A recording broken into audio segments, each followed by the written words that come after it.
Hello welcome everyone. Career elevate के YouTube channel पे आप सबका स्वागत है। लास्ट वीडियो में हमने 3.1 एक्सरसाइज मैट्रिक्स के एग्जाम्पल कंप्लीट कर लिए थे और टाइप ऑफ मैट्रिसेस हमने कंप्लीट कर ली थी, पढ़ ली थी कि मैट्रिक्स कितने टाइप की होती है। ठीक है, रो मैट्रिक्स है, कॉलम मैट्रिक्स है, स्क्वायर मैट्रिक्स है, डायगोनल मैट्रिक्स है, आइडेंटिटी मैट्रिक्स है, जीरो मैट्रिक्स है, वो सब हमने पढ़ लिया था। और लास्ट में हमने एक बड़ा प्रॉपर्टी जो थी मैट्रिक्स की वो बड़ी इंपॉर्टेंट पड़ी थी, जिस पे बेस पे 3.1 एक्सरसाइज थी पूरी, इक्वालिटी ऑफ मैट्रिक्स। मैंने बताया था, एक बार मैं जस्ट रिवाइज करा देता हूँ कि अगर कोई भी दो मैट्रिक्स इक्वल हैं, लेट सपोज ये हैं ए बी सी डी, ये बराबर है 3 1 4 5 के। इसका मतलब क्या है कि ए की वैल्यू 3 है, बी की वैल्यू 1 है, सी की वैल्यू 4 है और डी की वैल्यू कितनी है, 5 है। यही मतलब है किसका, इक्वालिटी ऑफ मैट्रिक्स का। ठीक है, और 3.1 एक्सरसाइज रहती थी, वो बड़ी इजी है। ठीक है, कर ली होगी आपने। मैं एक बार डिस्कस कर लेता हूँ, जो मुझे इंपॉर्टेंट क्वेश्चन लगेंगे वो मैं करवाऊंगा। और एक टीचर अच्छे से जानते हैं कि किस क्वेश्चन में बच्चे को डाउट हो सकता है। ठीक है, फिर भी अगर कोई एक्स्ट्रा डाउट भी आता है किसी का तो आप वेलकम है आपका भी, आप कमेंट बॉक्स में लिख सकते हैं कि सर ये वाला क्वेश्चन डाउट है, वो भी मैं करवा दूंगा। अलग से या तो वीडियो बना के उसको करवा दिया जाएगा या नेक्स्ट पार्ट के में उसको कंप्लीट कर दिया जाएगा। ठीक है, चलिए 3.1 एक्सरसाइज निकाल लेंगे अपनी बुक के अंदर, एनसीईआरटी बुक के अंदर, पेज नंबर जो कि है 64 पे, 64 नंबर पेज है।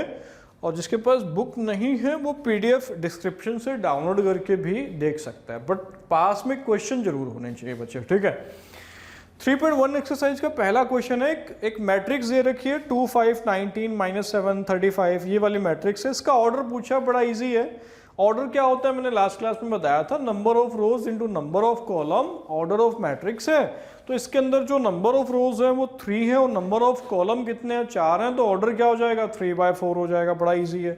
सेकेंड क्वेश्चन है यार, नंबर ऑफ एलिमेंट कितने हैं, तो 12 है क्योंकि ऑर्डर 3/4 है। और थर्ड क्वेश्चन है, A13 पूछा है, A21 पूछा है, ये मैंने सब लास्ट पार्ट के अंदर करवाया हुआ है। जो बच्चे डायरेक्ट इस पार्ट को देख रहे हैं, पार्ट सेकंड को देख रहे हैं, वो पहले पार्ट 1 देखें फिर पार्ट सेकंड देखें, तभी फायदा आएगा। ठीक है, पहुंचेगा भाई। चलिए सेकंड क्वेश्चन है, ये एक बार देख लेते हैं, हालांकि ये भी बड़ा इजी है। बोलता है कि एक मैट्रिक्स है जिसके अंदर 24 एलिमेंट हैं, तो इसका ऑर्डर क्या हो सकता है, एक बार देख लेते हैं। चलो, एक मैट्रिक्स है जिसके अंदर नंबर ऑफ एलिमेंट 24 है, इसका ऑर्डर पूछ रहा है क्या क्या पॉसिबल है। अब देख लेते हैं भाई, ऑर्डर क्या क्या हो सकता है भाई। हो सकता है एक रो हो 24 कॉलम हो सकता है 24 रो हो 1 कॉलम हो सकता है 2 रो हो 12 कॉलम हो, और इसका वाइस वर्सा भी चलेगा, 12 गुना 2। और क्या हो सकता है, मतलब सिंपली हमें ये सोचना है कि 24 को हम किन दो नेचुरल नंबर के मल्टीप्लिकेशन में लिख सकते हैं।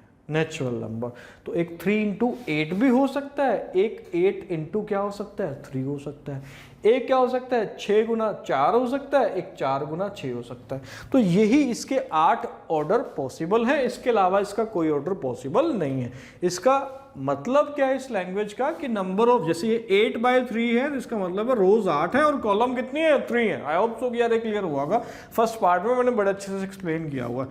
अगला है इसके अंदर, इसी के अंदर सेकंड क्वेश्चन है कि मैट्रिक्स है जिसके अंदर नंबर ऑफ एलिमेंट 13 है, इसका ऑर्डर क्या हो सकता है। तो क्या हो सकता है, 1 × 13 हो सकता है। सेकंड क्या हो सकता है, 13 × 1 भी हो सकता है। ये दोनों ऑर्डर इसके पॉसिबल है। सेकंड क्वेश्चन कंप्लीट हुआ। थर्ड क्वेश्चन भी सेम है कि 18 एलिमेंट हैं तो क्या क्या ऑर्डर संभव हो सकता है। अगर इसके अंदर 5 एलिमेंट हो तब क्या हो सकता है। फोर्थ क्वेश्चन बड़ा इजी है। ठीक है, ये एग्जाम्पल ही है एक तरीके से देखा जाए, जो हमने पहले किया था। एग्जाम्पल नंबर जो हम पहले कर चुके हैं ना, थर्ड एग्जाम्पल है, कंस्ट्रक्ट 3/2 की मैट्रिक्स है। ठीक वैसा ये क्वेश्चन है, इजीली हो जाएगा, कोई मुश्किल नहीं है। जैसे 2/2 की अगर मैट्रिक्स कंस्ट्रक्ट करनी है तो 2/2 की मैट्रिक्स के अंदर कौन कौन से एलिमेंट होंगे। 2/2 की अगर मैट्रिक्स है, इसका मतलब रोज 2 हैं और कॉलम भी 2 हैं। तो मैट्रिक्स कौन सी आएगी, ये वाली आएगी, A11 A12 A21 A22। मतलब ये वाला जब एलिमेंट निकालोगे ना, ये IJ होता है ना, मैंने बताया था AIJ। I क्या है, रोज है, J क्या है, कॉलम है। तो जब A11 निकालोगे तो जो उसने आपको दे रखा है उसके अंदर इस वाले एलिमेंट के लिए i की वैल्यू 1 पुट करनी पड़ेगी और j की वैल्यू भी 1 पुट करनी पड़ेगी। यहाँ i की वैल्यू 1, j की वैल्यू 2 एंड सो ऑन। कर सकते हो, इजी है, बड़ा इजी है। आगे 5th क्वेश्चन है, सेम इसी पैटर्न पे ये भी हो जाएगा, कोई मुश्किल नहीं है। 6th के अंदर x y z की वैल्यू निकालनी है और इक्वालिटी दोनों के अंदर दे रखी है, इक्वल लेके आप वैल्यू निकाल सकते हैं, कोई मुश्किल नहीं है। 6 भी हो जाएगा, बड़ा इजी है। फिर भी अगर कोई क्वेश्चन में आपको डाउट आता है तो आप कमेंट बॉक्स में लिखें, उसका वीडियो सॉल्यूशन मिल जाएगा, ठीक है, या नेक्स्ट पार्ट में हम उसको डिस्कस कर लेंगे, है ना। बाकी जहाँ तक मुझे लगता है कि जिन्होंने फर्स्ट पार्ट को बड़े शिद्दत से देखा है, सीरियस होके देखा है, उनको इन क्वेश्चंस में दिक्कत नहीं आएगी 110%, ठीक है। आगे नेक्स्ट है 6th के तीनों पार्ट इजी हैं, हो जाएंगे, कोई मुश्किल नहीं है। 7th के अंदर फिर क्या है, ABCD की वैल्यू निकालनी है, ये भी हो जाएगा, कोई मुश्किल नहीं है। एग्जाम्पल नंबर 5 का ही पार्ट है। चलो ये मैं एक क्वेश्चन करवा देता हूं, फिर भी देख लेते हैं। ये वाला क्वेश्चन मैं करवा देता हूं एक बार, लेट्स सी। 7th क्वेश्चन जो है ये देख लेते हैं। हालांकि एग्जाम्पल नंबर 5 कुछ ऐसा ही था, फिर भी चलो देख लेते हैं। ABCD की वैल्यू निकालने को बोल रहा है, मैं मैट्रिक्स यहां पे लिख देता हूं, A minus B, 2A plus C, 2A minus B, 3C plus D, बराबर दिया हुआ है -1 5 0 13। अब ABCD की वैल्यू निकालनी है। अगर दो मैट्रिक्स बराबर हैं बच्चे, मैंने लास्ट पार्ट में बताया हुआ, तो कोरस्पोंडिंग एलिमेंट भी बराबर होंगे। और बराबर होने के लिए सबसे पहली कंडीशन तो क्या है कि ऑर्डर बराबर होना चाहिए। अगर ऑर्डर ही बराबर नहीं है तो फिर मैट्रिक्स बराबर हो ही नहीं सकती। ऑर्डर बराबर है, यहाँ 2/2 है, यहाँ भी 2/2 है। कैसे? अगर दो मैट्रिक्स बराबर हैं तो दोनों के कोरस्पोंडिंग एलिमेंट बराबर होंगे, मतलब A माइनस B किसके बराबर आ जाएगा? -1 के।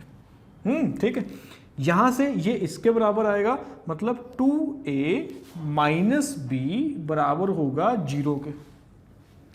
यहां से इसको मैं लिख सकता हूं 2A बराबर B, 2A बराबर B, मतलब B की वैल्यू कितनी आ गई? 2A है ना, ये उधर जाके प्लस का हो जाएगा। अगर मैं यहां पे B की वैल्यू 2A पुट करता हूं तो ये होगा A माइनस 2A बराबर कितना? -1।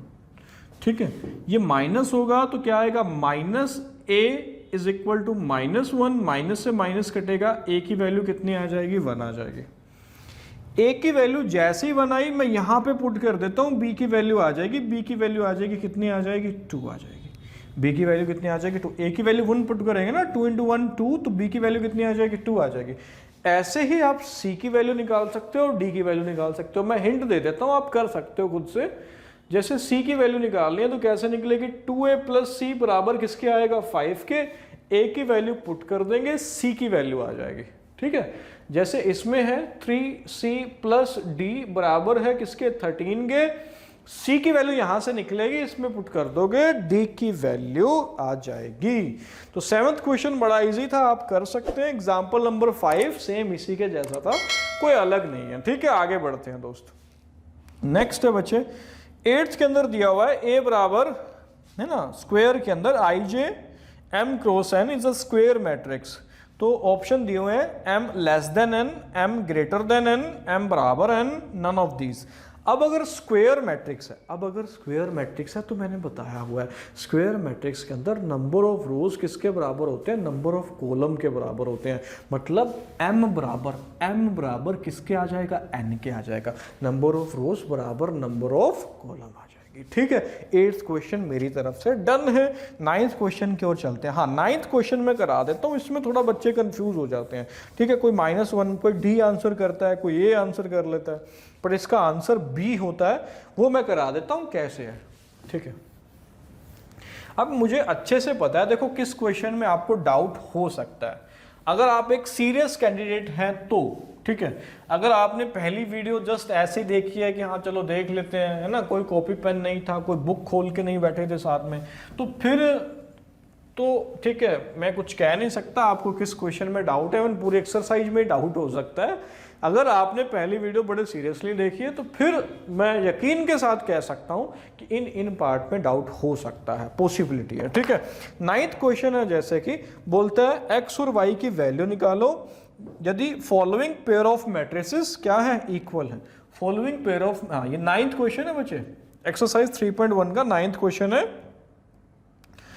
ठीक है, पेज नंबर 65 पर है, 65 पेज।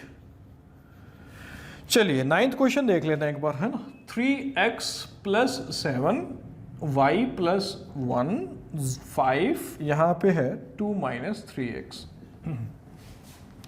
और बराबर दिया हुआ है 0 8 y माइनस 2 4, है ना। फॉलोइंग पेयर ऑफ मैट्रिक्स उसने इक्वल बोला है, ठीक है, और x और y की वैल्यू निकालनी है। अब देख लेते हैं, जब भी दो मैट्रिक्स बराबर कोरस्पॉन्डिंग एलिमेंट बराबर, ठीक है, कोरस्पॉन्डिंग एलिमेंट बराबर कर दो। 3x plus 7 is equal to 0, 3x बराबर आ जाएगा माइनस 7, x की वैल्यू आ जाएगी बच्चे माइनस 7/3 आ जाएगी, ठीक है। y की वैल्यू निकाल लेते हैं, y plus 1 is equal to 8 है, तो y की वैल्यू आ जाएगी 7। अब इसको भी कंपेयर करके जरा देखो एक बार, 2 माइनस 3x बराबर 4, माइनस 3x बराबर आ जाएगा 4 माइनस 2, उधर जाके माइनस होगा, माइनस 3x बराबर आ जाएगा 2 के, और x की वैल्यू आ जाएगी कितनी आ जाएगी 2 माइनस 2/3, है ना। 2 माइनस 3x ये भी बराबर 4 के होगा, 2 माइनस 3x ये 2 उधर जाएगा तो 4 में से 2 गया 2, ये माइनस 3 के डिवाइड में आएगा तो माइनस 2/3। अब यहाँ पे ये कॉन्ट्राडिक्शन कर रहा है, कैसे, एक जगह x की वैल्यू तो माइनस 7/3 आ रही है, एक जगह x की वैल्यू माइनस 2/3 आ रही है, तो x की दो वैल्यू पॉसिबल नहीं हो सकती, इसीलिए इस क्वेश्चन का आंसर बी ऑप्शन होगा, not possible to find. I hope so कि ये क्लियर हुआ होगा कि x की दो वैल्यू एग्जिस्ट नहीं कर सकती है, एक माइनस 7/3 और एक माइनस 2/3, ठीक है, तो इसलिए इसका आंसर क्या होगा, नॉट पॉसिबल टू फाइंड। अब 10th क्वेश्चन बड़ा, ठीक है, अच्छा है, इसको हमें देखना है, चलिए देखते हैं एक बार, मिटा देता हूं इसको। हो सकता है ये कुछ बच्चों ने कर भी लिया हो, बट ये क्वेश्चन मुझे एक बार कराना है, लेट्स सी।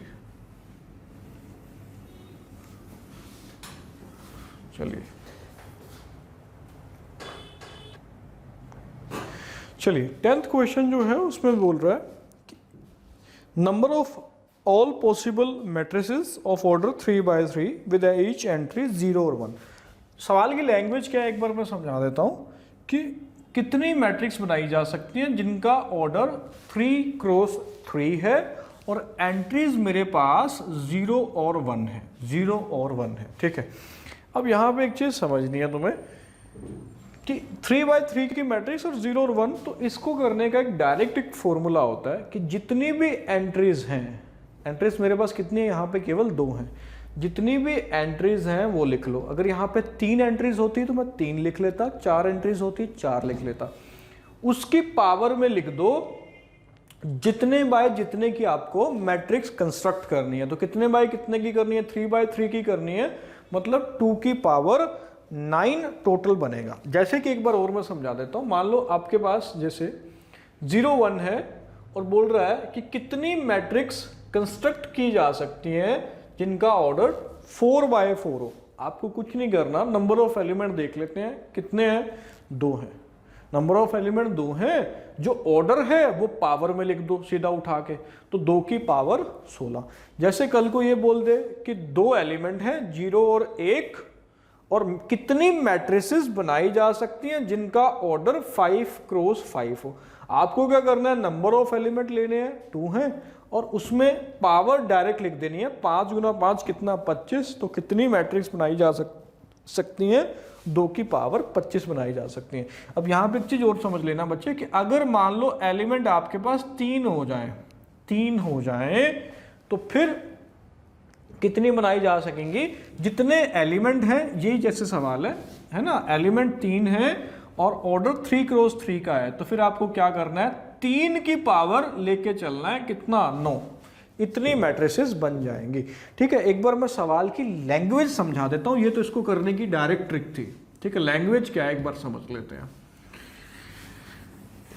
छोटे एग्जाम्पल से समझ लेते हैं। जैसे इसका आंसर तो कितना आएगा, 2 की पावर 9 आएगा, और 2 की पावर 9 कितना होता है, 2 दूनी 4 दूनी 8, 2 की पावर 3 8 हो जाएगा, 4 16, 5 32 है ना, 6 64, 7 128, 8 है ना, 256, 500 है ना, तो ये आ जाएगा 2 की पावर 9 कितना होता है, 512 टोटल जो है वो मैट्रिसेस बन जाएंगे इसके अंदर। ठीक है, अब लैंग्वेज क्या है एक बार मैं समझा देता हूँ। मान लो मेरे पास अगर एलिमेंट 0 और 1 ही होता और मुझे मैट्रिक्स कंस्ट्रक्ट करनी थी 2 by 2 की, तो मैं डायरेक्ट क्या करता, अब कौन कौन से 16 मैट्रिक्स होंगी वो हम देख लेते हैं। इसमें अब 16 बनेंगी ना, कैसे बनेंगी, नंबर ऑफ एलिमेंट उठाओ, उनकी पावर में जो ऑर्डर दे रखा है वो लिख दो, 2 गुना 2 कितना 4, तो 16 बनेंगी। कैसे, मैं कुछ एक लिखवा देता हूँ, जैसे 0 0 0 0, मतलब उसने बोला एंट्री या तो 0 होनी चाहिए या 1 होनी चाहिए। ठीक है, दोनों नहीं, या क्या बन सकती है, ये भी बन सकती है, अभी चारों क्या हो, 1 1 हो, और क्या बन सकती है, 0 1 0 0, ये भी बन सकती है।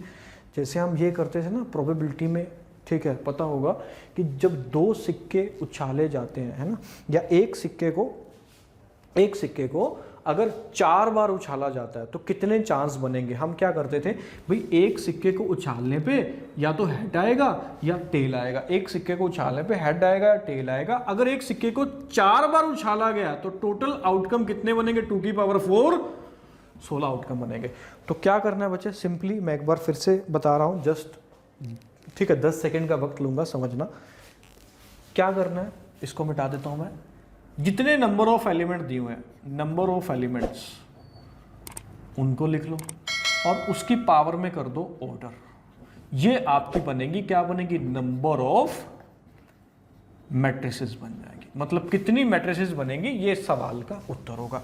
अगर 3 एलिमेंट है तो 3, ऑर्डर 5 गुना 5 है तो 3 की पावर 25, 4 एलिमेंट है, ऑर्डर 6 गुना 6 है तो 36। ठीक है, चलिए यहीं पे एक्सरसाइज 3.1 खत्म होती है।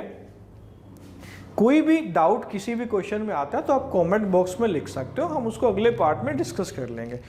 नेक्स्ट वीडियो में हम शुरू करेंगे 3.2 एक्सरसाइज, ठीक है, और उसके एग्जाम्पल से हम शुरू करेंगे और प्रॉपर्टी से हम पढ़ेंगे, जिसमें एडिशन है, मल्टीप्लिकेशन है, सब्ट्रैक्शन है, और बहुत इंपॉर्टेंट है वो, क्योंकि मल्टीप्लिकेशन पे पूरा मैट्रिक्स जो है वो आगे खत्म होगा जाके। ठीक है, पूरा जो बेस है 3.3 का 3.2 का वो मल्टीप्लिकेशन भी है। ठीक है, इवन आगे आपका डिटर्मिनेंट के अंदर भी वो मल्टीप्लिकेशन वाली प्रॉपर्टी काम आती है, तो उसको बड़े ध्यान से हम आगे पढ़ेंगे नेक्स्ट वीडियो के अंदर। आज के लिए इतना ही, चलिए बाय बाय, थैंक यू।